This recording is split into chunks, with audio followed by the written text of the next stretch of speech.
So, hello everybody. Today I'm going to do a review of the three-part adventure campaign Grüne Hölle, which is set in Uthuria. It was released for DSA 4.1, but I mean, like anything else, you can play it, of course, with DSA 5 rules if you so choose. And it is supposed to be played by characters that have completed the An fremden Gestaden adventure, which I've already reviewed on this channel. And if this is the case, then there is a couple of entryways into the adventure that basically complement the completion of the first book, but it's not necessary because they are self-contained. They cannot be played separately, in my opinion. I think, well, this is what I believe. I mean, you know, if you're really going to invest a lot of time, I suppose you could also play them separately. But I think for example, when you compare it to the Bornland campaign for DSA 5, which it states can be played in installments, and you don't have to play every single of the books. Or not even, well, yeah, you should play them consecutively if you're going to play them as a series, but you could actually just pick and choose which ones you want to play. These ones need to be played in order because they tell one coherent story. First of all, a couple of things about the books themselves. The quality is really high. They're all hardcover. They all clock in at about 140 pages, I would say. 130 maybe, yeah, 128. 128, and if this one's also 128, I would say that they had a 128 page limit. No, this one's longer. This is 135, including the index. They all have indices, which is really helpful. Like everything from DSA 4.1, the books themselves are not in color. So there is some graphics in here, but inside the book, while the quality is really high, I mean, the pictures themselves are really good, they are in black and white, but you do have color pictures on the covers, on the insides of the covers, which I really like. I mean, I have no idea what this actually is because I don't think I've come across it.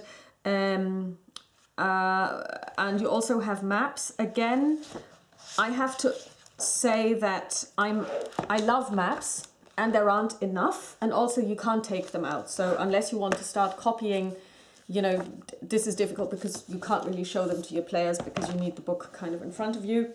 But at least they've got some maps, but there aren't enough maps. I think it's in the first book where people again have to go into in the first book where people have to go into a labyrinth, and the labyrinth isn't shown. So I have no idea whoever came up with that lame idea, but it's the same in An fernen Gestaden, where they go into one of the ziggurats that belongs to one of the Katariaks, and basically the players have to go through a labyrinth and negotiate the way through it, but the labyrinth isn't shown. It's just totally ridiculous. So again, that's not really good. The language quality is quite high. An fremden Gestaden lacked edition. There was no editor that took care of anything. It was full of print typos. It was full of mistakes. It was actually terribly written. The quality is a lot better here. Overall, I rate the campaign 3 points out of 5, with 5 being the best and 3 just being mediocre. The first two would have been 3.5 to 4. The last one is just a 1. So, what is the story about? The story starts off in Porto Velvenia, which is the Al-Anfanian settlement that was founded in the north of Uthuria. The heroes arrive there and are invited to attend gladiatorial games in the local arena. And as they are there, the person who invites them, he's one of the grandees from Al-Anfa who has moved to Porto Velvenia to basically spearhead the settlement there, gets attacked. by assassins. So the player characters have the possibility of saving him. It could go either way. He could also die. But they are then confronted with the fact that he seems to have some kind of hemophilia type of illness. He keeps bleeding. And the illness is a bit strange because you keep bleeding. After a while, little filaments grow over the wound, and it looks like a web of spiders. But you know, if you scratch it, it'll go away and it'll start bleeding again, and you can die from it because you can essentially bleed to death. People are supposed to be very aggressive and elated while they're suffering from the illness. So basically, they invite others to duel themselves with to duel, or they basically start brawls in taverns, and a lot of blood flows. And if the victim survives, then they will ask the heroes not to find who assassinate them, but to find out, well, I mean, I guess as well, but mainly to find out what the story of the illness is, which is okay. If they die, then it's their son who asks them. So essentially, the heroes are asked to find out what causes this illness. There is also a mechanism which they love in this campaign, that while you are doing something in the background, other people are doing their thing, which is okay. So you have different factions trying to do different things, and they basically have to find clues, which works. And at the end of the day, what they find out is that underneath the city is a cavern, and in this cavern is a stone, and this stone is fed blood. And there's a group of people, they're cultists, that are basically infecting people with this illness to make them bleed to feed the stone. And the person who is behind all of this is one of the eyes of the Nameless One.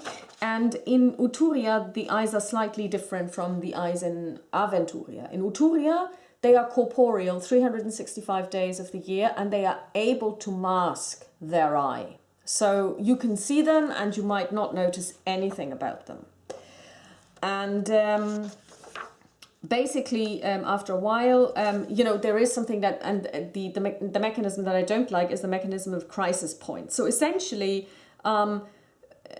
the heroes are supposed to try and prevent the this illness from spreading, which is almost impossible in my opinion, because it is either it's contagious, so if you touch somebody who's infected, you will get the infection as well. These people are elated, they're euphoric, and they want to fight with people, so they will be going around touching people everywhere. Also, there are spiders that bite people, and they are contagious as well. And these spiders are actually quite small. I mean, they come up with, oh yeah, you could kind of cast a spell, and that would basically, and I've checked the spell. It's like it's 3 meters in diameter. You're not gonna get very far with this. And so, and then of course people are becoming more and more dejected and panicky, because this illness is rampant. But at the same time, the illness doesn't really do anything. You bleed, yes, but if you don't open your wounds, you stop bleeding, so you won't die. It's not like this is like the pestilence that would actually kill you anyway. But you can live. If somebody just binds your wounds and you decide not to pick at them, then you'll be fine. You know, it's like being a hemophiliac, really. So what's behind it is that this eye of the Nameless One has decided to raise a gigantula. And a gigantula is a giant spider. So one of the races that governed, I want to say, the 6th age, but I'm not quite sure. And this giant spider, this gigantula, is actually a priestess. And her name is Shirshirtzik-Ateta. She was born in the 7th age. So, and I believe she has stats. She has 180 life points. And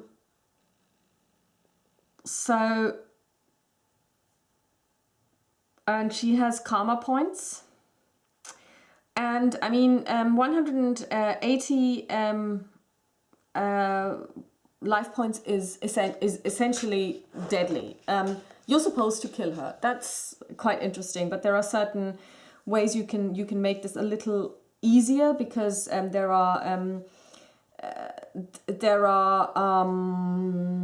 weapons which do more damage.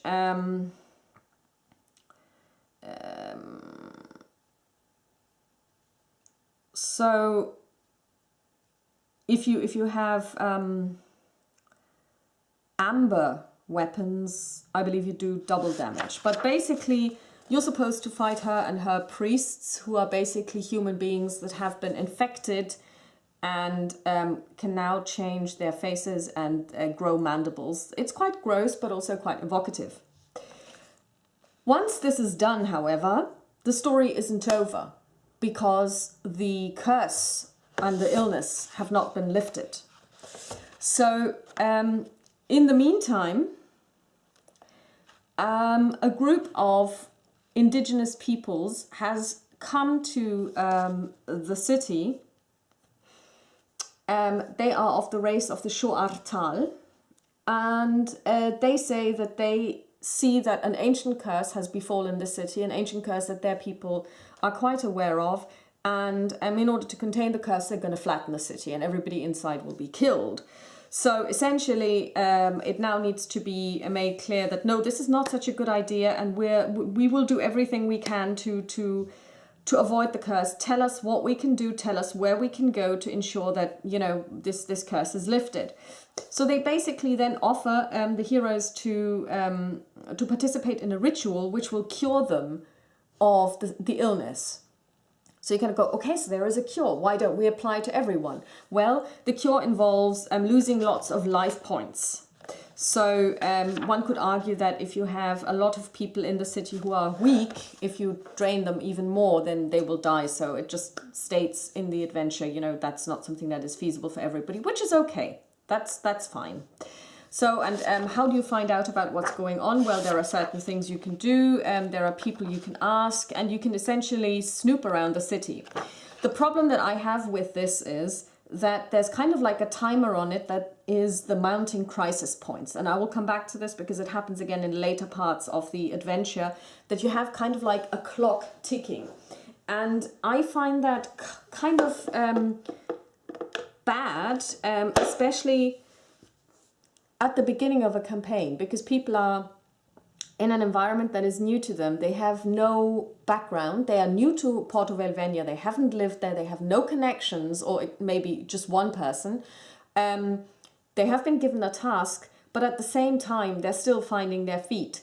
And I find that when you put people under pressure like that, quite often role-playing falls by the wayside, or they're simply just rushing to get to the results.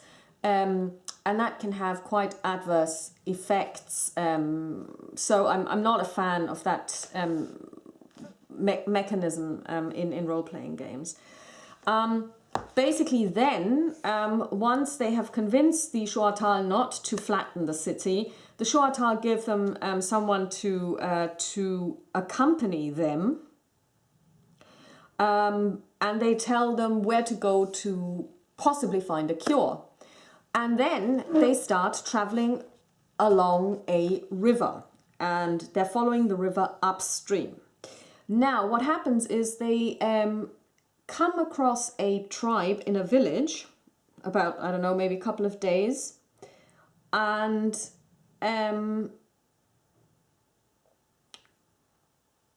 this is a group of people called Nimu Wanak. And that's a different race from the Shuatal. They have a very different belief system. They don't believe in blood sacrifices, so they're very different. So they arrive there, and they notice that one of the children is actually an Aventurian half-breed. So obviously somebody from Aventuria was here and just basically impregnated one of the women, and they have a child together. And they worship, well, I don't know if they worship, but they own crocodiles, which they use as boats, essentially. So they get them to pull their rafts. So you can get a team of, you know, like it's a coach only on water.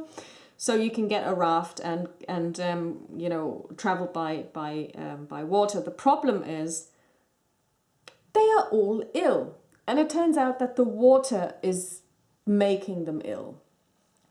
And so basically, as you move along, the illness spreads and becomes worse and worse, but it only affects these guys. And then there's a nice little chart which states from day to day how much more the poison is taking hold. Again, you're putting them under pressure. Again, you have an illness that they need to cure. So it's a lot like, oh, well, we already have to cure an illness. That's why we're going somewhere else. Now there's another illness that we need to cure. I find that this is actually putting too much on the group. So you basically follow the river, and then things can happen. You know, you have the possibility of creating your own villages. It gives you, you roll a d6 to create names, and also to decide what's inside it, how big is it, is there anyone in there, what do they do, blah, blah, blah. And then you arrive almost at the source of the river, and you meet this guy who's a shaman, and who is commanding crocodiles as well. I mean, I really like this picture. The art is evocative and really like top. It's my #1 favorite book of this series. And it turns out that there are people from Aventuria who are mining in the mountains, and the mine, and in order to get at the raw materials, at the ore, they had to redirect the river, and now it's washing, and they're using it to wash out the ore, and they're inadvertently poisoning the river. They don't know it because where they are, they get the water straight from the source, so there is no poisoning, because the poisoning happens a little bit downstream, but it's their problem. So now they kind of have to convince these guys, either by force or whatever, to not do this anymore. Also, these Aventurians have caught local people, namely his tribe, and have enslaved them to work in the mines. So that's quite a problem. If your heroes are from Al-Anfa, the fact that there are slaves, you know, is fine, because Al-Anfa is known for its slave trade. They won't mind having slaves. You know, but they might say, okay, well, please stop poisoning the river. Then again, they might go, I don't care, because, I mean, you know, I have other things to do. I've got my own countrymen, my own fellow countrymen from Aventuria who are dying from a disease, so why should I care? So then they get to another place where they are meeting a people that are somehow, well, let's just say they're natives that have some weird religion, and you then are entered into a dream world, which is really cool, because you take on the form of animals, and you basically are in this dream world, and you try to find a way through it. And they even have like little puzzles that people have to solve. Really nice. However, again, it's like, why are we doing this? We are on a mission here. Why do we get sidetracked? And then finally, after this, There are some things that happen here. You can get to know NPCs, which you can then later on use. But again, this is laying the groundwork for the overuse of NPCs, which I've seen so many times happen in DSA, where suddenly it's the NPCs who do everything and the heroes are simply standing by. So that happens there as well. You learn about a couple of things which have nothing to do really, or which are not that useful actually. So I would not actually play this, at least not in this at this point in time. Although I like the idea of the dream sequence, because they are on a mission. They're trying to solve a problem, but you're throwing more and more stuff at them, which is frankly overburdening them. Then finally, they get to the mountains and they need to cross the mountain range and they need to go through it. So essentially they have to go through the mountain range. Then there is this labyrinth for which we don't have a map that they have to go through, where they will then come to a temple where they will meet a sphinx and they have to figure out how to get through the temple to the other side, which is where they're headed. And the way this works is that the temple was created by griffons, and in order to go through, you have to have blood amber, I believe it's called. You have to have the blood of somebody who is a prios. Well, it would be best if they were ordained, but at least a prios disciple and believes in prios. And you need fire. Fire is easy. Blood, a blood amber can be, blood obsidian, is it? Yeah, blood obsidian, not amber. You can get it if you kill the resident giant white gorilla. Then you can get this because it's his eyes, really. And lastly, the blood, and that's where the tricky part comes in. If you have somebody who's ordained by prios, you can use their blood. If you don't, and that's probably going to be the case most days, because most people don't want to play, I don't want to have a prios ordained in my group when I run a game, because they're usually quite terrible people, because they hate magic and it's very difficult. They are very self-righteous and they're very in your face. And to have them in a group is going to call for trouble when you go somewhere. So I wouldn't want them in there, just like I don't allow black mages in my group either. So you probably are not going to have one of those. So, but there is a way around this, because the giant white ape drinks people's blood.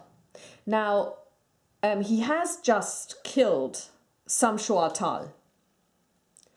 And you can see him drink the blood. And so he has their blood in him, and if you sacrifice him and use his blood, that's enough. So that's fine, you can do this. So that's not a problem at all. You have the temple in itself. I really love the map.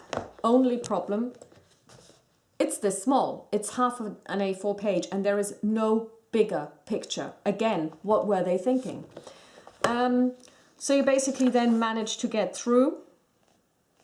There are things like, you know, which remind me of Angelina Jolie as, what's her name, Tomb Raider. You know, you can jump, you can take jungle plants hanging from the ceiling and basically play Tarzan. So yeah, if your group is into this, then I guess that's okay. And then finally, you've made it through. You descend on the other side of the mountain and you arrive in Amakun, which is where you are trying to get to, because that's hopefully where they will have a cure.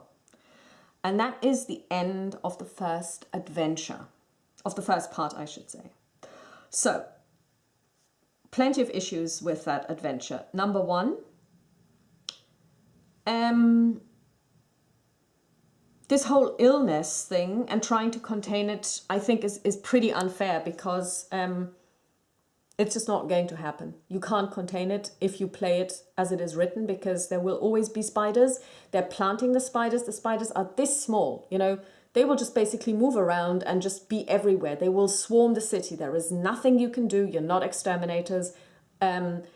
Number 2, the crisis points I would deal with differently because I don't like the idea of crisis points. And also I would leave out this whole story about the poisoned river completely because it doesn't help. I think it is important that they find the slave owner and the mine, because that's the first time where they will find a white ape, but it has been killed, and where they find out that white apes drink blood. So that's very important. And I would try and see how they deal with the slaver, because they could also say, we're just going to take out them slavers and just release the slaves, which is a good way of dealing with the problem, because you won't be able to convince them. Well, I mean, I guess you could, but, you know. So I would leave out the whole idea with the poisoned river, and I would also leave out this whole dreamscape thing, because it doesn't lead to anything. It's just... While it is interesting in and of itself, it comes at a really weird point in time where they are actually focused on something else. You can have a dream sequence, you can have it in a different area at a different time for a different purpose, but the way it's written, it's completely purposeless. You know, you don't really get anything from it that is in any way important. You get the jade skull, but even that is not something that you really need to complete the adventure, you know.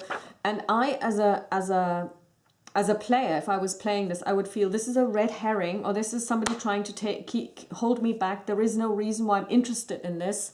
I have my own... I mean, I can't be everyone's savior, you know.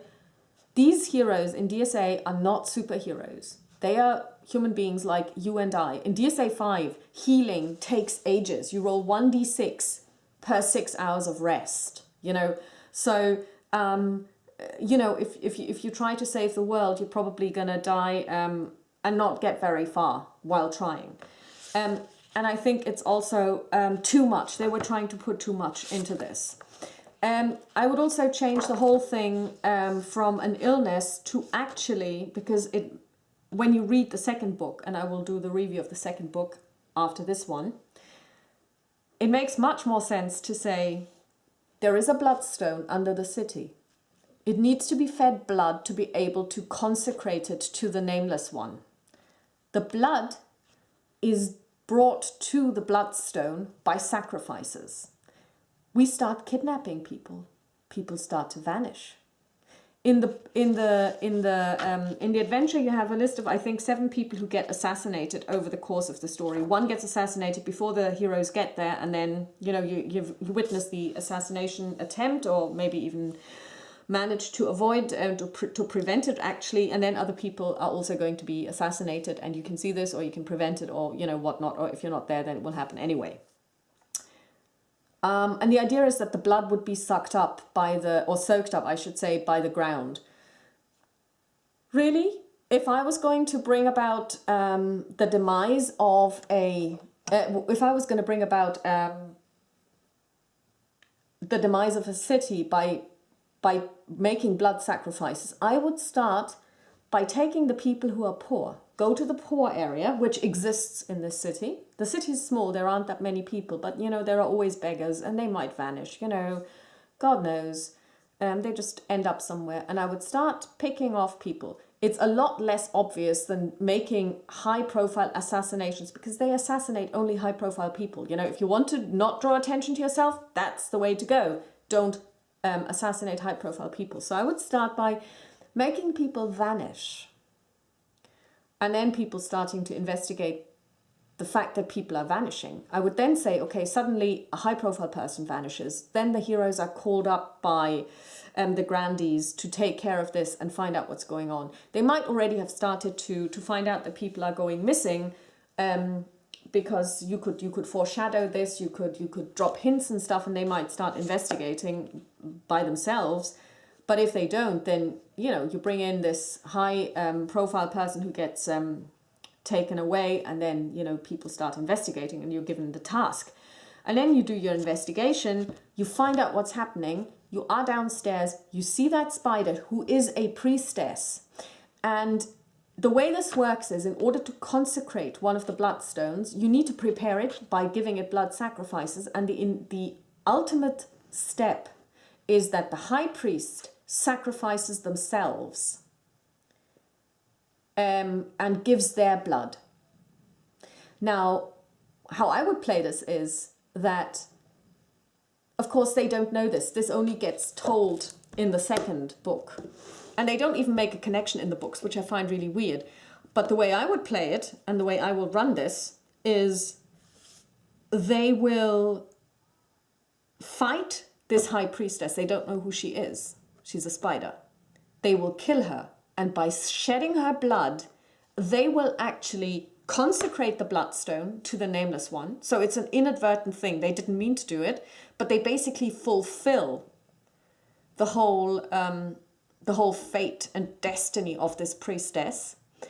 And this, the fact that it's been consecrated to the Nameless One, leads to the sickness breaking out. And in order to cure the sickness, they have to go and find a cure. And it's not the Shoatal who come to the city and basically try to close it down, but it is the peoples who live around it, who are not Shoatal, who say, well, you know, we're not familiar with this. This is not our belief, but we have heard of such things. If you go to the Shoatal, they do this kind of blood magic. This is where you find them. You should ask them. And then send them off to the next station on their way. So that's part of Evenia, Grüne Hölle Part 1. And I'm going to talk to you as soon as I have replaced the battery. Talk to you soon. Bye-bye. So here we are back with the next installment. I've recharged my battery, the camera's battery, I should say. This is the second book in the Grüne Hölle trilogy, Der Fluch des Blutsteins, Curse of the Bloodstone. And again, lovely artwork on the cover. Again, lovely artwork on the front inside cover with a map that basically explains where we are. We've managed to come from here, and again, there is no complete map of Uthuria anywhere in these three books that basically tells you how the three locations or how the locations in the three books relate to each other. I think this is a big no-no. They should have actually had one of those maps in each book, but they didn't. But at the moment, we have managed to get to Amakun, and we came from there. So we crossed under this mountain and came down that river. So in the second book, it is the hero's job to find a cure for the disease that has broken out in Porto Velvenia. And they have been told that the Shoatal would know something about this because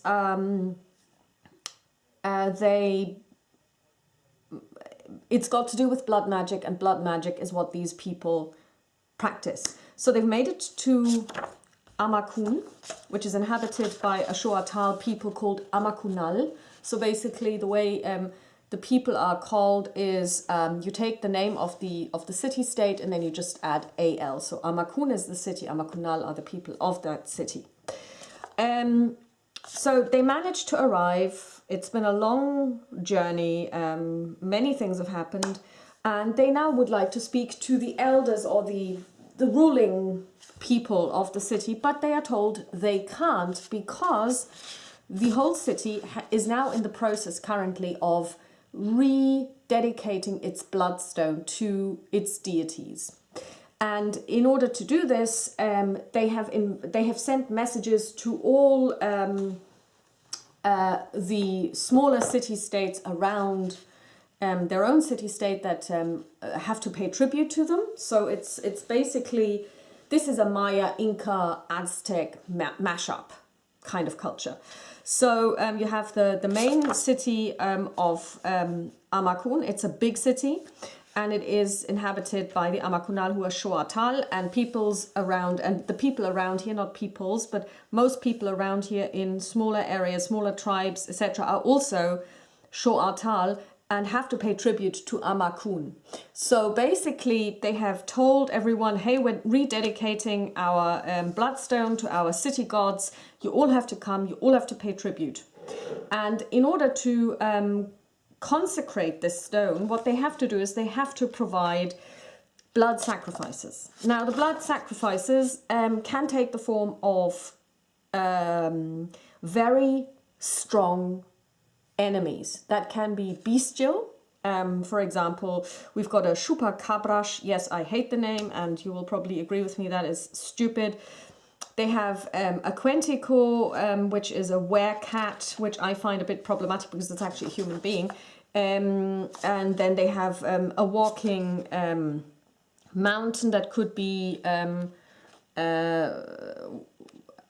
a beast that's considered to be strong enough, and there are other beasts at the back of the book that there is the Brasherosh, which is a beast of war, for which we have stats, and essentially the heroes are told that you can't talk to the high priest at the moment, who is basically the spiritual leader of the city, and who might be able to help you because he is preparing for a blood sacrifice to rededicate the stone. Every so often they have to rededicate the bloodstone to their city gods, and basically leading up to that final sacrifice.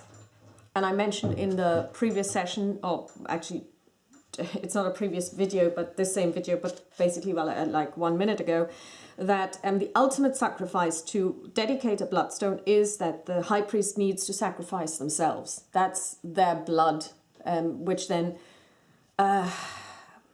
makes it happen. Okay, so as a result, what happens now is the heroes are told, either you provide us with a sacrifice or you can forget about an audience. So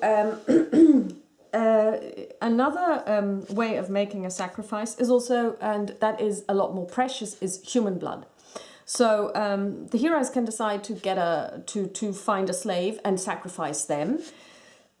They could go out into the woods, into the jungle, just capture someone and sacrifice them. They could choose to sacrifice one of their own, highly unlikely, but it is an option. And last but by no means least, they could possibly buy a slave in the city and sacrifice them. There are people, and also they can participate in sports.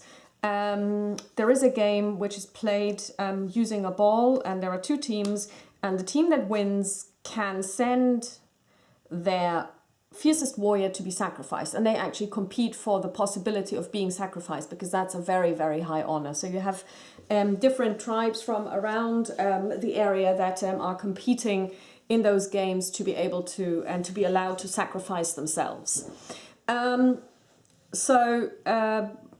It is assumed that the characters will not go for human sacrifice, and I suppose being Aventurias, they won't. And so they can actually go and catch a huge beast. And as they are basically preparing for this, they learn that the decision to rededicate the stone was made quite a short while ago, based on their calendar. And that's the first issue that I have with this. Number one, I can't suspend my disbelief enough, because it is said at the end, and there is a whole section on how the calendar works and how the priests that guard the calendar work with it. And I know quite a lot about Latin American Indian culture, and I know that the Maya, that's the whole calendar thing is modeled on their culture, were masters of calendars. They had everything in their calendar, and they were basically slaves to their calendar. They did everything by the calendar, and the calendar was absolutely minutely correct. You could still use it today. Now, and they had dedicated priests that were just watching the calendar and, you know, going through all the iterations and so on and so forth. So now to say, okay, well, we've been using this calendar for hundreds of years, you know, and we know how this works, and suddenly we we realized, oh, we forgot that we should be starting to dedicate the preparations for rededicating our stone, and we just discovered it today. That's like me waking up tomorrow, and today is, I don't know, the 11th of May, and waking up tomorrow, and suddenly it's the 25th of August. And it's like, yeah, well, sure, it's not a problem. Of course it's the 25th of August. I find that really problematic because it just doesn't gel with me. It's just so haphazard. Suddenly, the reason is that the eye of the Nameless One has got one of the priests of the calendar under her influence, and he has manipulated the calendar. So suddenly everybody else is like, oh yeah, sure, of course, we have been reading this all wrong. No, I actually don't think so. And the funny thing is that then there is this small boy who has just become a member of the priesthood, and who's still kind of like, he just basically moved in and had to switch rooms with the guy who manipulated the calendar. This little boy finds information on this calendar thing, which he doesn't understand. He's just a little boy, and he talks to the heroes about it. The heroes, I mean, there are thousands of people in this city. No, he talks to the people who don't speak his language, don't know the first thing about the calendar, and are complete outsiders. That's weird, okay? Right, so basically then they break into where the calendar is. And then they kind of look at the calendar and they kind of go, oh, wow, when I look at the stars and I see the constellation and I look at the constellation that the calendar shows, the two are different. And then when they bring this up, they are smiled at because they are outsiders and nobody takes them seriously. I understand that nobody takes them seriously as an outsider, but even if somebody who is completely untrained can see that the calendar shows constellations that are so different from what's happening at the moment with the celestial bodies that the calendar has to be off.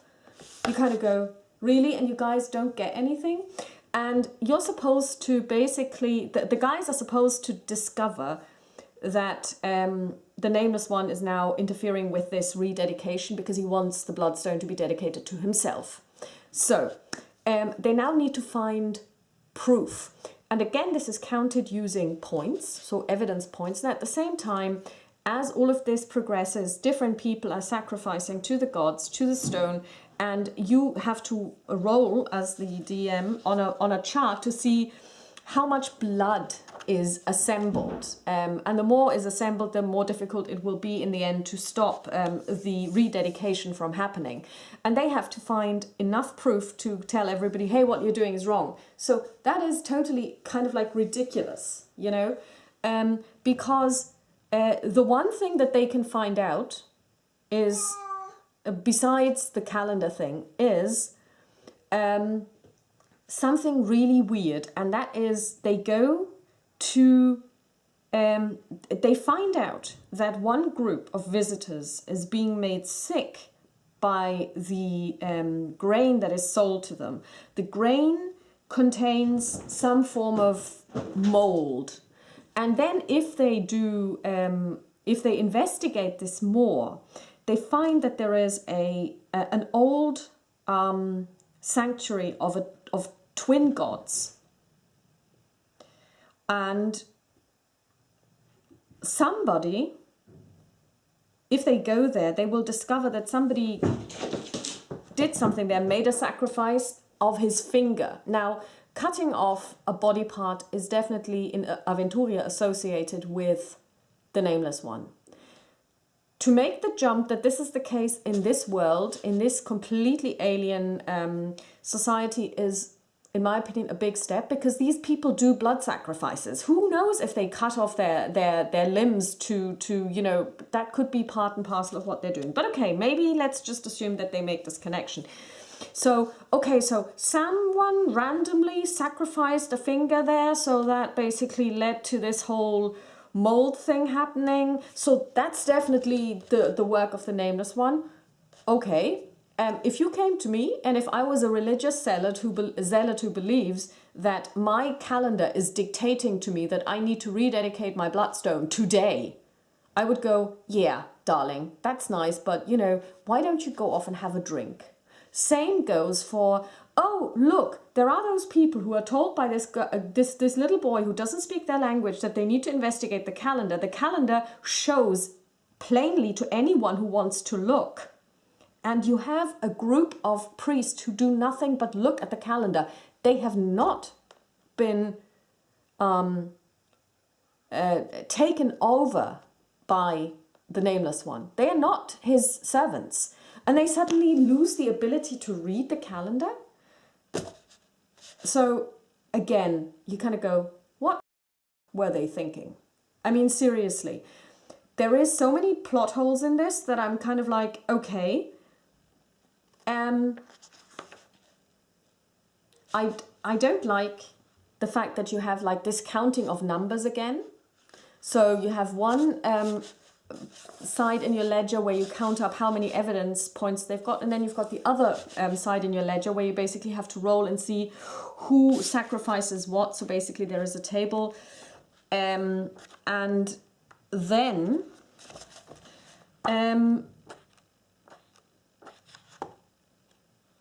after a while, you know, basically either they have managed to prevent the rededication by proving that this is wrong, or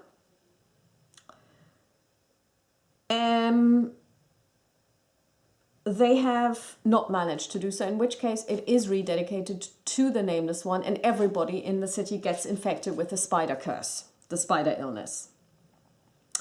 And of course, the in case of a rededication, the high priest has killed himself.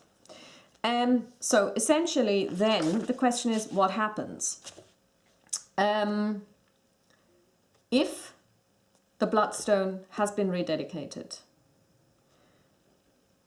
a new bloodstone has to be found to replace the one that is cursed now. If it has not been rededicated, a new bloodstone needs to be found anyway, because the one that they have is kind of considered impotent. It's not, it can't be used anymore, or well, you know, it's kind of broken, at least for the moment. So now, in order for anyone to be saved from this illness, I don't know, does it actually break out if it doesn't get rededicated? I can't recall. Okay, ohne Erfolg.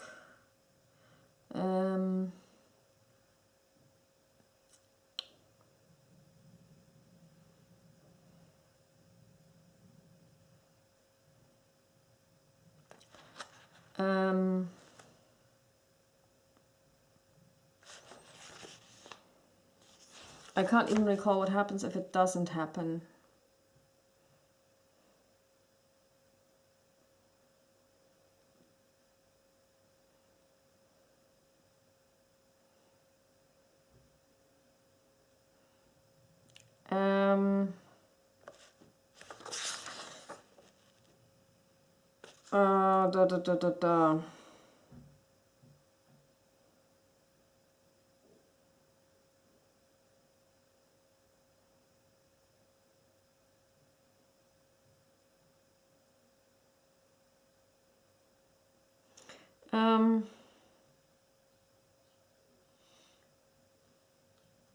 Okay, so anyway, if it doesn't happen, then it doesn't happen. Then the next day, they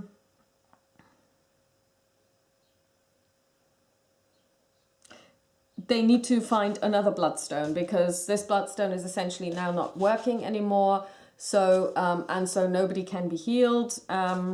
So basically, they find out that there is an additional one, which is sitting in the city of Makal, which was destroyed a long time ago. So basically, they are now told, go there, retrieve it. If you don't retrieve it, we won't be able to help Porto Velvenia. Everyone there will die. If you don't, that is if the bloodstone has not been rededicated. If it has been rededicated, you have to go there, because without a new bloodstone that we can dedicate to the correct gods, we will all die, and the people in Porto Velvenia will all die. Well, kind of, because the spider illness, you know, if you don't pick at your wounds, you don't die. So anyway, so basically they are told, go there, find this. They get sent along with a couple of people to help them. and they get there, and they have to, and essentially the city was destroyed a long time ago. So it is kind of fallen apart, and when they get there, they have to search it. There isn't that much left to search, but it is quite big because there used to be 7,000 people there. And then they find out that it's not in the city at all. So then they find a hint that there is something that's called an education camp, where the most promising sons and daughters of the city were sent to be educated. So it is assumed that the stone was removed to that place because when the city was about to fall, they didn't want the stone to fall into the hands of their enemies, which makes sense. So now they have to start another journey to that place, and then they arrive there, and that is actually a completely sunken city. It's in a swamp, so you can see the different buildings: 1, 2, 3, 4, 5, 1, 2, 3, 4, 5, 6, 7, 8. And they have to search these. They have to, and that's when it gets really interesting, and it turns into a simulation again, where you basically are told how to do the excavation, what you need for that. You know, you have percentile rolls that you can do, blah, blah, blah, blah, blah. But they also tell you, if this is not something that your group enjoys, don't do it. I would not do this because it's going to be really tedious. So you have the different buildings, and in 2 of them you get access to a place where after a while you can actually find the stone. The stone, however, is dedicated to a particular god that will not let you remove it. Now, during your hopefully intense research, and again, this is where this whole thing, oh my god, we are under time pressure, can actually lead to the heroes shooting themselves in the foot, because they will be so, oh my god, it's not here, let's just keep moving, that they will probably not have found out much about that god. But you need to have knowledge about how that god works, what his triggers are, what you could do in order for him to start liking you, so that he actually sets the bloodstone free and gives it to you, that you can take it away with you. And again, they work based off of points, and they're called sympathy points. How sympathetic are you in the eyes of the god? So again, there is a list, and it goes on, because this god has 2 faces. During the day, he's the golden one, who's basically quite a smarmy person who likes to be told that he's a great guy. And at night, he's the judge. And there he doesn't want to be sweet-talked into anything. He just, you know, he likes silver jewelry at night. During the day, he wants gold. If you happen to talk to him during the day and you provide him with silver jewelry as an offering, that'll actually cost you points. So you need to know all of this, which means you have to have gone through through quite a lot of the buildings to learn all about this. Again, if the PCs believe that they're under a lot of time pressure, they'll probably not do this. However, this whole idea of having to negotiate with a god is something that quite appeals to me, but I wouldn't do it this way. So I know that I'm sounding quite negative about this, and I am negative about the story as it has been written, but I think it can be easily salvaged. It's very easy to redo the whole thing. So they arrive, they realize, oh, we can't talk to them because they are now rededicating their bloodstone. That should remind them of, oh my god, they just dedicated the bloodstone in Porto Velvenia, and now they're suddenly saying, oh, we suddenly need to do this as well. That's fishy. They know how a dedication works now. Blood sacrifices to lead up to it, and then a final sacrifice of the high priest. So I would assume that they would probably start investigating, why are people doing this now, even before they start getting involved in the blood sacrifice thing. So I think that this would actually work. The whole thing with the calendar I would do differently. I would not say, okay, the calendar shows constellations which don't correspond to the current constellation, so the calendar is off, because everyone should know this. I would actually say that it's not the calendar that has been changed or manipulated, but it is the reading of the calendar. So the calendar is still today's calendar, so that's correct. But the prophecies, which basically are produced using the calendar to say what should be done at what time, they have been manipulated. That makes way more sense. And you could still do this like, you know, when they investigate, and hopefully they would come up with this idea themselves without a young boy who basically knows nothing about them and has no connection with them telling them, oh, maybe you should check this out. Because some old guy who used to live in my room before I moved in yesterday, and who's now moved to the room next to me, and this is actually true, has left some kind of weird writing on the wall. Yeah, because that's not going to happen. So basically then they would find this out and would try to prevent this from happening.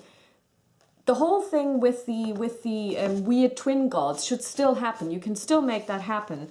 And then essentially either they rededicate the stone anyway, in which case the guys need to go somewhere. So I'm just going to have to adjust the camera a little.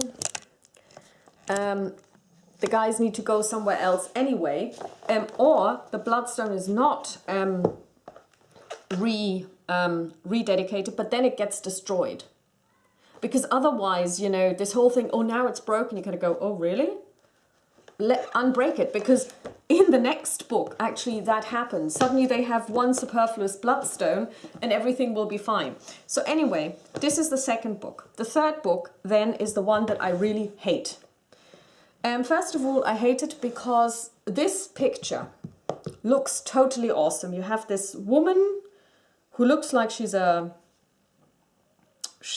mage. She's casting some kind of spell against this awesome spider. And you kind of expect that this is what's going to happen. You expect that this is a hero figure and they're fighting this boss monster. Well, no. There is no such scene. This is not going to happen. These creatures have 200 life points. They are so deadly that it's impossible. I mean, any hero group facing this, when I look at the stats, is going to be, that's a TPK. And there's not just one, there's going to be hundreds. So basically, this then is, oh, we need another bloodstone. Oh, look, there is a place where we can get this. Also, we need to find the source of the curse. So, in order to find the source of the curse, something really interesting happens. And that is where this whole thing, oh, let's leave the big stuff to the NPCs, happens again. Just like in Donnerwacht. They have determined now that there is a curse. There is no two ways about it. The Nameless is trying to make a foray into this world again. What is the source? You can find the source by giving someone the eyes of the star snake. The eyes of the star snake are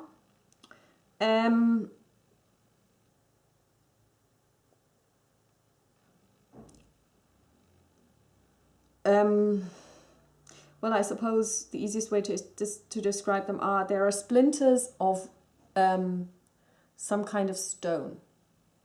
How do they work? They work by finding someone who's willing to give up his eyesight and have his eyes torn out and replaced with those splinters, and that will allow them to see that curse, to see that. So this sounds horrible, and it is, but I think it's something that the heroes can take upon themselves. Not all of them, because one is enough, but I think this is something that one of the heroes should do. You can be blind, that's not a problem. You can still be a mage. You can still be a, you can still use your Carmel energy. You're just blind. It gives you drawbacks, but you know, I as a GM would say, okay, now you're blind, so you get the drawback blind. But in addition to that, you also get additional points that you can put into other things, you know, so that, you know, I would say, you know, you increase a couple of stats. In addition, I would say this guy who is now blinded, that's him, that's an NPC. He's now a priest. And there are stats for these priests because you can actually play the Shoatal. This is something that I really like about the books. The Shoatal themselves are a playable race with playable professions. Magical, Carmel, and warrior. So one could say, okay, one of you has to give up their eyesight. It wouldn't make sense for a warrior to do this because a warrior without eyesight is kind of problematic. But you know, it could be any of these professions.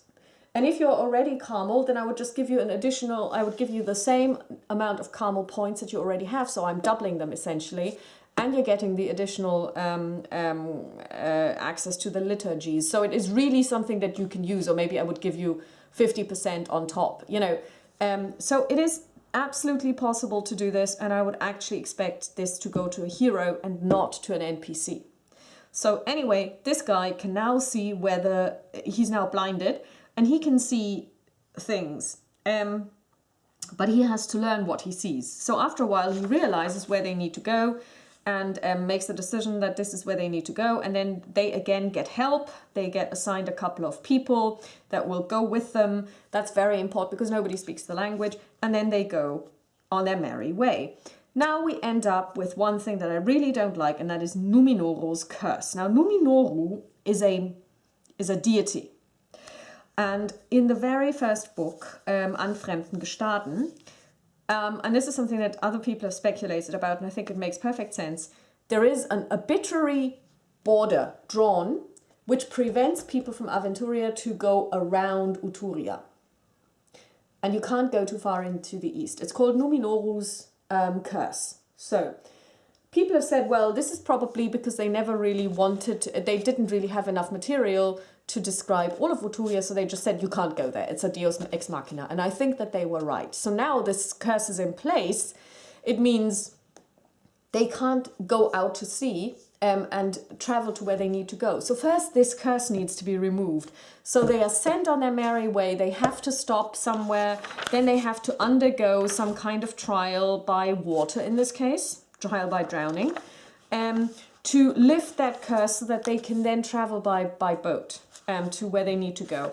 I would completely cut this out because this whole curse was just a Deus ex machina to ensure that the book that they had written actually worked. And nobody wanted to go anywhere else because that part of Uthuria had not been described yet because they didn't put out the regional source book, but just this weird adventure An fremden Gestaden. So essentially, I would cut all of this out because it's completely redundant and nobody needs it. So they now come to the twin cities. Now the twin cities, Tipushatl and Itokatl, are inhabited by Shoatal. And they found a bloodstone which broke apart. They broke apart as well. The Itokatls are the evil ones and the Tipushatl are the nice ones. And they have been invaded by the Kemi Empire, or Kemi, let's call them the Empire. 100 years ago, and it's been terrible. And Itokatl was helping the Kemi, so the Tipushatl guys are really, really down and out. They have no access to the sea anymore. Because their fleet has been sunk.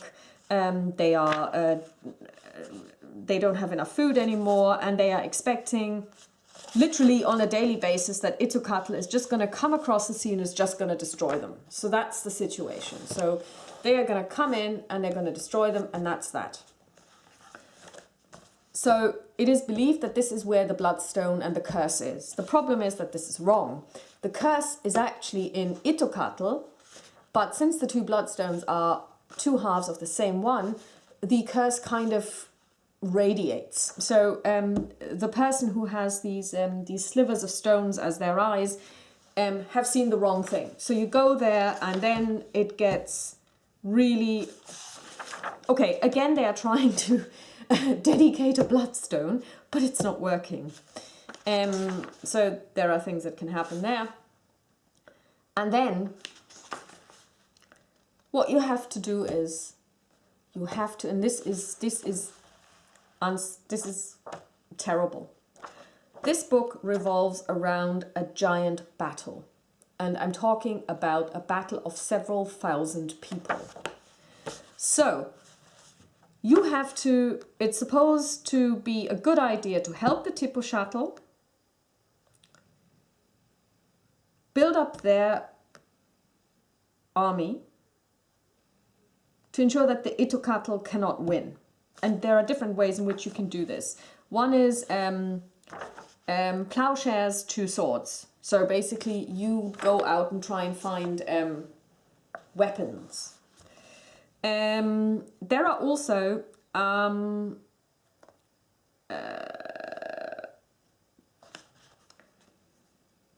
underneath all of this, there is a huge cavern system. There are 7 people who at some point drew maps on their skin that map those caverns. This is really weird. This part is absolutely terribly written. It kind of happens out of the blue, and their bodies basically can be found around the city, somewhere in the jungle. You kind of go, really? So is the idea that people are just basically willy-nilly walking around the jungle, hoping to find stuff? I don't know. Anyway, and then, this is even more important, underneath, in those caverns, are those huge spiders, but they're at the moment sleeping. And you hope that they will never awaken because you will not be able to kill them. So if you happen to come across one of these, what you can do is you can burn them. That's the only way to kill them, really. But what then happens is there is stuff going on, then there is a mask involved. It's all kind of, you know, okay. Then there is some soul visitation happening, blah, blah, blah. And then at some point, they decide to go to the other city. Woohoo! So then you go to the other city. That's where actually all of the badness is happening. Then you have 30 days, and on day 30, the battle will start. There are some secret societies in the city, blah, blah, blah. And then you have this map. And that's the map where the battle will be fought. It's even got a legend. So it's black and white, so it's really difficult to see anything. There is some salt here, some sand, so there's reefs, water holes, quicksand. I can't make it out where that is, but there's quicksand somewhere. Oh, I guess this is it. So there are some shipwrecks and blah, blah, blah. So this is where the two armies will clash. And then you have values for morale, for how experienced each section of the army is, what other things are there, where they are they in a higher position, are they in a lower position, what is the terrain like, and you kind of go, I am a war gamer, you know, I play tactical, I play strategic, I play skirmish. If I want to play a war game, and this is a war game, I will play a war game, but this is an RPG. I don't want to have to play this. And especially since it actually says you, as the GM, will have to do all of this. The PCs do nothing. In the run-up to this whole thing, they can try to influence the outcome in a way, but other than that, they will simply be standing about. You know, there will probably be the possibility of bringing them in every so often. But here you have things that can happen. And it tells you that who's taking part and what they are doing. And you kind of go, really? So I'm just reading this. I'm just telling them, okay, and then this happens, and then I roll a die, and then this happens. And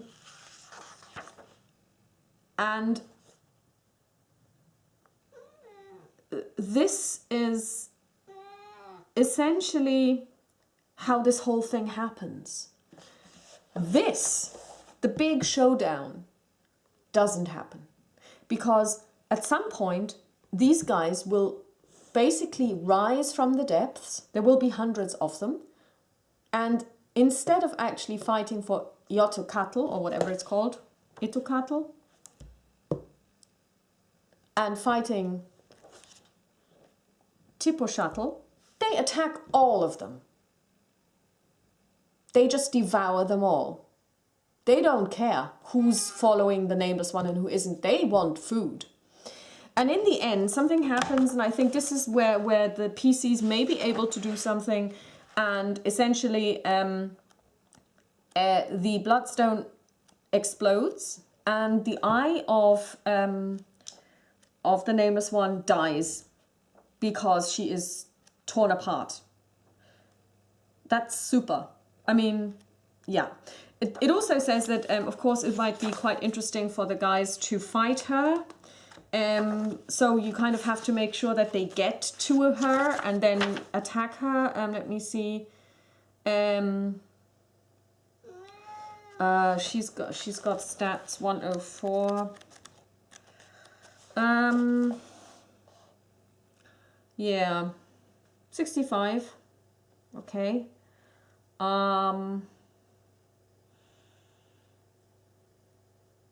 She's a nameless one's ordained, so she has access to all kinds of liturgies. Okay. Yeah.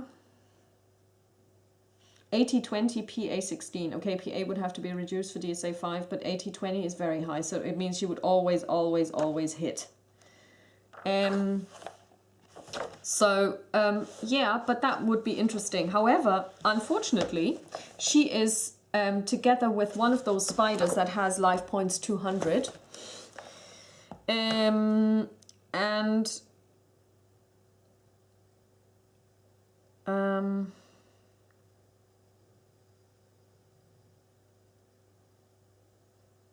She has 20 spider warriors with her. And she has armor trotz, armor class 10. Yes.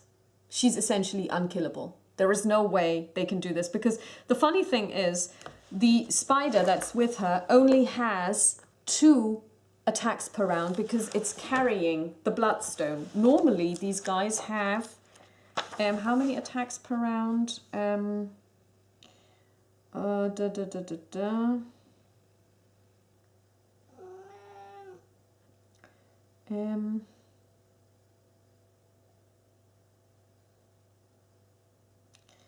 It doesn't.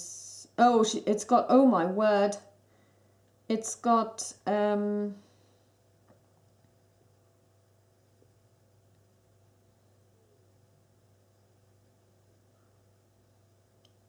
It's got 6 attacks per round.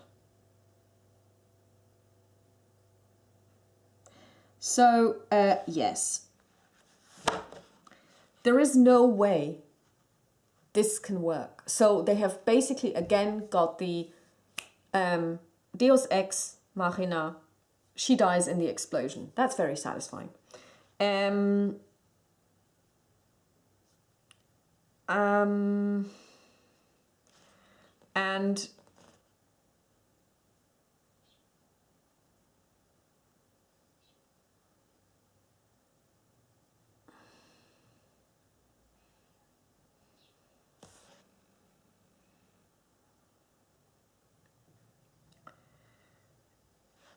And the way it happens is that Tipo Shuttle's bloodstone needs to be dedicated to the Nameless One, because otherwise you can't destroy it. And this will be done by the High Priestess. So again, nothing happens.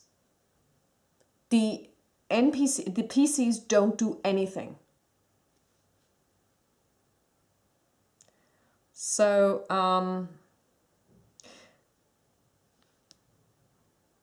you know, so basically this happens. This happens regardless of what you do. This happens regardless of what the PCs do. This happens in the background. She just decides, okay, it turns out that she can't sacrifice herself because the Nameless One doesn't accept her soul. So somebody else who is also an NPC who comes from the dream world and has kind of inhabited a girl, blah, blah, blah, steps in, blah, blah, blah. So that's the end of this story.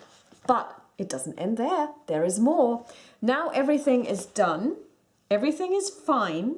So now they need to go back to Porto Velvenia. And the way back takes an eternity. They basically run into this god again, Numinoru, who basically tests them again. They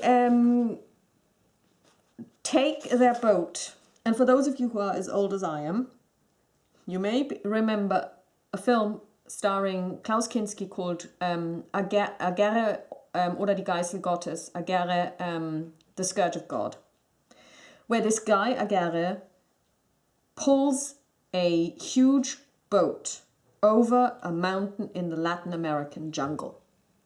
And that's what the heroes will be doing. They will be pulling a boat over the mountains. They will make it to a plateau, which is, there's also a city, a ruined city, blah, blah, blah, where they will meet people, or you know, there's the Soakrar, that's some kind of bird being, blah, blah, blah. Then they come to the high plateau of the ghosts, blah, blah, blah. And, oh, I forgot something very important. When the bloodstones exploded, people got shards into their bodies, and everyone who's got a shard, and of course one of the heroes will have received one of those shards, is now open to the Nameless One influencing them. So, blah, blah. And then finally they arrive in Porto Velvenia, and now they have to rededicate the stone. But now the Nameless One comes in, and through his agent, the hero, tries to prevent this. So now people have to start convincing him. Now the hero will be seeing hallucinations where people that they have met will tell him, oh, you shouldn't be doing this. And now, and this is quite interesting, and again we're collecting points, now the good guys need to tell him, oh, we should be doing this. And this is totally ridiculous because of course, and this is where player and hero kind of, that really depends on the maturity and also on the gaming group, I would say. If the hero, if the player character will actually go along with his hero being evil, because that's essentially what's happening. And then you have all of this happening, that he's imagining people telling him it's a bad thing to rededicate the stone, and then you have everybody else coming in and saying, oh, it's a good thing. And it says either you can play this out, or you can roll dice. And I think rolling dice is probably how most people would do it, because there is no such thing as going, oh yeah, sure, I'm suddenly with the Nameless One, it's great, my character thinks this is super. Because at the end of the day, everybody is good, and to play so differently and to play against this, I think is very, very difficult, unless of course you as the GM take over that hero for that time. That's something you can do, which is something that I really dislike. So it's again this, you add points. They get so and so many points for this, you get so and so many points for that, but in the end, what happens is the High Priestess Sintarshia kills herself, and the bloodstone is rededicated or is actually, yeah, rededicated. So Porto Velvenia will now become a Shoatal city with a Shoatal bloodstone again, because it used to be one. And Shoatal gods will come in. So then you see the gods in disguise move in. Also, one of those pyramids rises from the depths and is now the new temple. And then, you know, the aftermath is that, you know, the Boroni go, oh, well, you know, we're kind of like, you know, that's all mumbo jumbo, blah, blah, blah. The Rashtulas are, oh, sure, that's fine. We will just say that one of the gods is Rashtul. Interestingly enough, there's a lot of colonization going on because those Shoatal now go, oh, we will never blood sacrifice again. You kind of go, yeah, sure, you always have to rededicate your stone at certain intervals, so sure, you won't. So anyway, and then the adventure is over, and you kind of go, super. The third book completely destroys the whole story for me, because it takes away the agency from the players and puts it into the hand of the GM who's doing this whole clash of the armies and the NPCs. What I will say is that they have managed to bring Uthuria to life. What they should have done is they should have taken out all of this information about Uthuria, about its flora, fauna, about the people who live there, the different languages, all of its history, and put it into the regional source book that they have been promising to put out. And then they should have brought out one book instead of 3 that is a campaign, okay? And they should have basically avoided to do anything like army fights, because that doesn't work. If you want to play, I mean, this is a role-playing game. This is not Lord of the Rings, Pelennor Fields. You know, this is a role-playing game. The idea, this is not, if I wanted to play this kind of fantasy game where we have clashing armies, I would play Warhammer Fantasy. That's what this is essentially. There are plenty of plot holes in the first 2 books which you can easily resolve. The third book, I would actually completely scrap. I would come up with something else. And again, the issue is also that you have travel and then you go to a place and you find, oh, they can't help us, we have to move on. Then, so you go to Anakun, where you have to help, okay, that's fine. Then they send you to Makal, where you find out nothing can be done because this city is destroyed. And you're then sent to a different place where you find stuff. You go back to Amakun, and then, you know, something else happens. You have to go to a completely different place. You have to fight the Curse of Numinoru. You go to this place. Again, it's the wrong place because it's not the evil city. It's the twin city that is evil. You go there. And then you have to go all the way back. Usually the way back is the one that is really quick. And I don't understand why they just don't get on the boat because the curse has been lifted and just go around the coast. No, they have to cross the mountain with the boat and pull the boat up. You kind of go, seriously? At some point, this whole idea of, oh, we have to go more. There's more travel involved. Does get old. So I think they could have really gotten rid of the third book and replaced this with something else. And this is really annoying because after all this, you want the satisfaction of killing the bad person. The bad person is guarded by this. She herself is very strong. She's got 60 life points. This thing has 200. And she is guarded by 20 spider guards. That's not happening. That isn't happening. And I find that so dissatisfying. I know that this isn't D&D and there are no, you know, like, and this shouldn't be about combat so much, but it is about combat as soon as you bring in, oh, you've got 2 armies.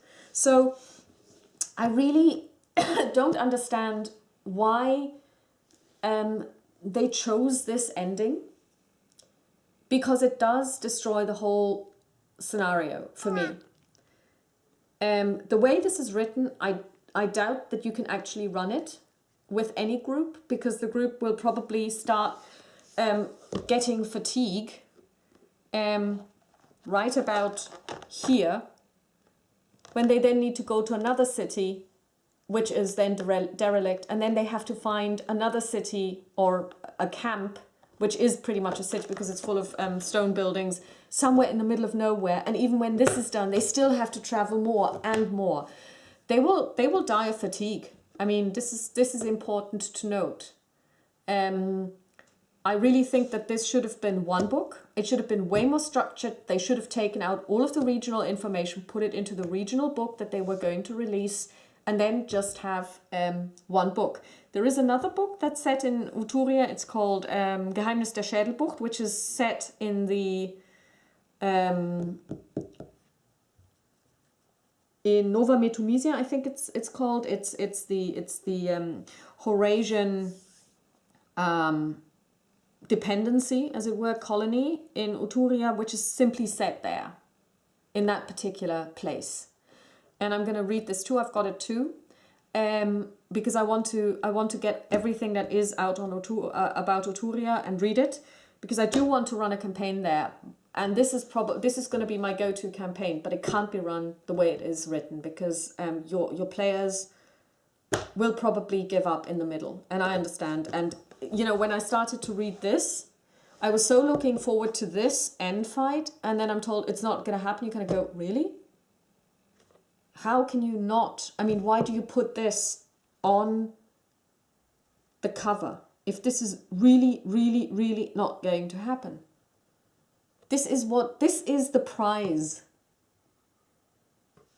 And you're just saying, oh well, they're gonna die in an explosion that you as the PCs will neither be able to prevent if you wanted to, nor will bring about, because it will be done by the agency of an NPC. Super. Not impressed. So, can I recommend this? Yes. And why can I recommend it?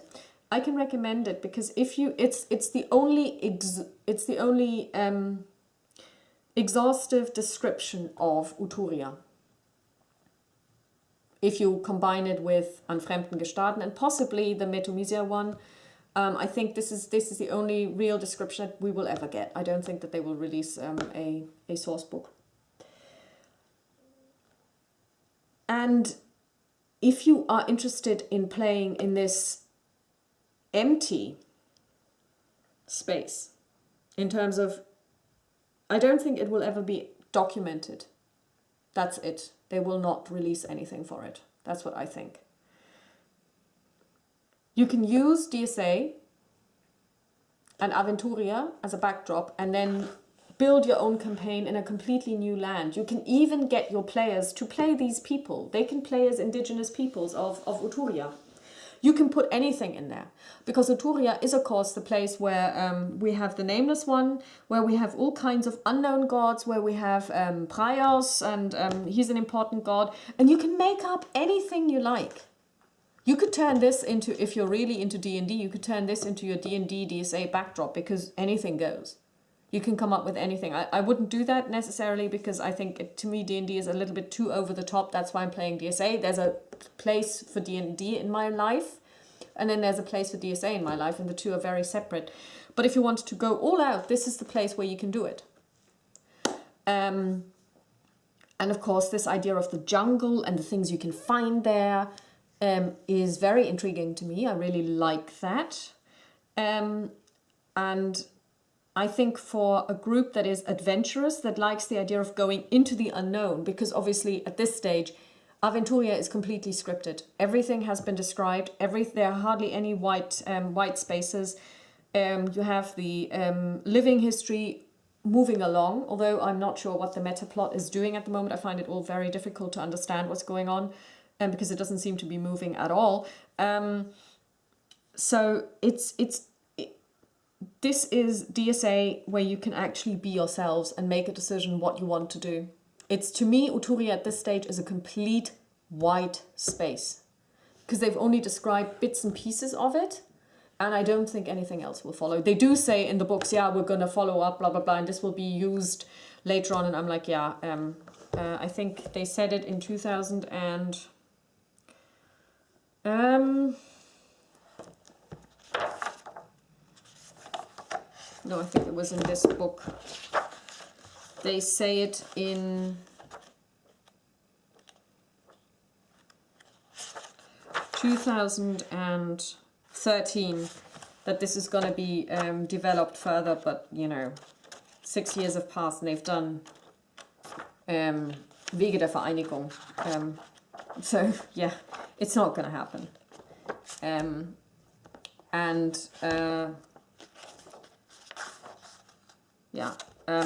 So if you want a setting that you can basically explore and make your own, I would go with this, because it's a lot less problematic than Myranoir, because Myranoir is just, for me, too over the top. It does say that it is high.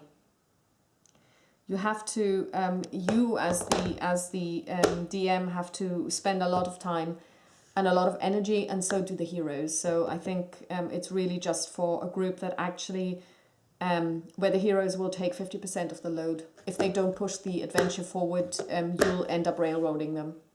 It's otherwise not going to work out. So it's only for groups that really want to go there. So I hope you found this interesting, and I'll talk to you soon. Bye-bye.